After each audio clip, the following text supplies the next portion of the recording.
The sound of that email notification. I can still hear it. Just one line. Your position has been terminated effective immediately. For a full 30 seconds, I didn't move. I just stared at the screen. No warning, no apology, no severance package. Just gone. Fired. My world just stopped. I instinctively opened my banking app, hoping for some kind of cushion. The screen lit up with the number, $200. That was it. That was everything I had to my name. I slid off my chair and onto the floor, my head in my hands. The questions started swirling. Is this it? Is this how everything just ends? My career, my stability, my future, all wiped out by a single email. The floor felt cold, and I felt even colder. But then, something else stirred inside me. A voice, quieter at first, but stronger than the panic, whispered, "No, this is how everything begins." That was the moment, the realization. When life throws a knockout punch, you really only have two choices: stay down on the canvas and let the ref count you out, or somehow, someway, you get back on your feet and start swinging. I chose to stand. With only $200, I knew I couldn't rely on luck. I didn't have time to wait for a miracle job offer. I needed a plan. Something practical, something real, something that could start not next week, not tomorrow, but today. So here's exactly what I did. Step 1. I divided the money. This was crucial.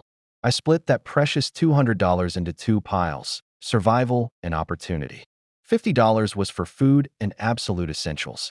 Rule number 1. Don't starve while you're trying to hustle. $20 was for my phone data and transport. This was my connection to the world. The remaining $130, that was my seed capital. That was the money I was going to use strictly to make more money. And let me tell you something I learned right then and there. When you're broke, discipline is way more important than income. I had to treat every single dollar like it was a soldier in my tiny army. Step 2. I looked around my room. Before you spend money, you have to figure out what you already have. Your biggest assets might be hiding in plain sight. I started taking inventory. I found an old phone I wasn't using, my trusty laptop, a few nice shirts I rarely wore, and some gadgets still in their boxes. These weren't just things, they were hidden assets. They were opportunities. I immediately got to work. I listed everything online. I didn't just stick to one place. I put them everywhere. Facebook Marketplace, my WhatsApp status, my Instagram story. I took decent photos and wrote honest descriptions. Within 48 hours, I'd made $85. Just like that, my $200 had turned into $285. It wasn't a lottery win, but it felt like one. It was proof that my plan could work. Step 3. The first flip. With a little more breathing room, it was time to put my seed money to work. I took $100 and went straight to a local thrift market. I wasn't just browsing, I was hunting for value. I bought 3 pairs of nice sneakers that just needed a good clean, 2 brand-name shirts, and 1 jacket that looked like a designer piece. I took them home, and I didn't just list them, I transformed them. I cleaned them meticulously. I took clear, well-lit photos. I even modeled them myself to show how they fit. Then I posted them with a simple, confident headline: high-quality thrift, cheap and clean. The response was immediate. In just 4 days, everything sold. My $100 investment turned into $220. My bank balance was now $405. I had more than doubled my initial money. I was onto something. Step 4. The service hustle. Flipping products is great for quick cash, but services can build you steady, reliable income. I still had that initial data budget, so I used my remaining $30 and started advertising my skills. What could I do right now with just my laptop and my brain?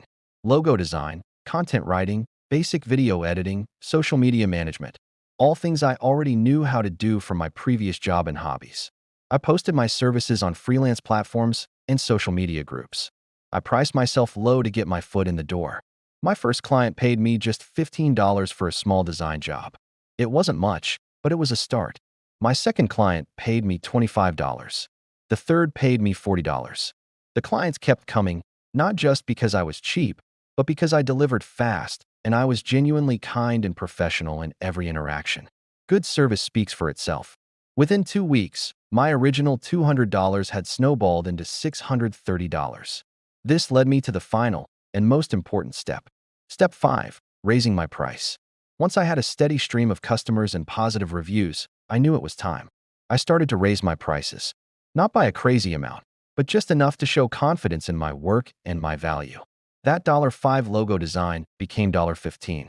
That $10 video edit became $30. Those $3 captions became $15. And you know what happened? People still paid. They paid because I had proven my worth. They weren't just buying a service. They were buying reliability and quality. Then came the transformation. One morning, I was sitting at my desk, the same desk where I'd read that termination email. But this time, I was editing a video for a client I had found myself.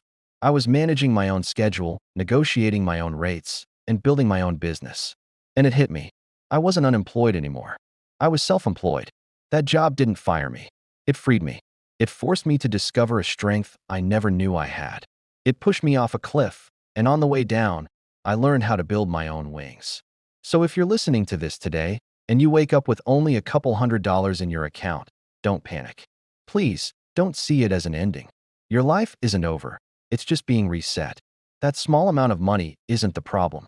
The real power is in your mindset. Your mindset is the multiplier. Because if you can learn the system, the discipline, the resourcefulness, the hustle, to turn $200 into $1,000 just once, you will never fear losing a job again. You have given yourself the ultimate job security, the knowledge that you can always provide for yourself. You become the source. Thank you so much for watching. If this story resonated with you, please hit that like button and subscribe for more. You've got this.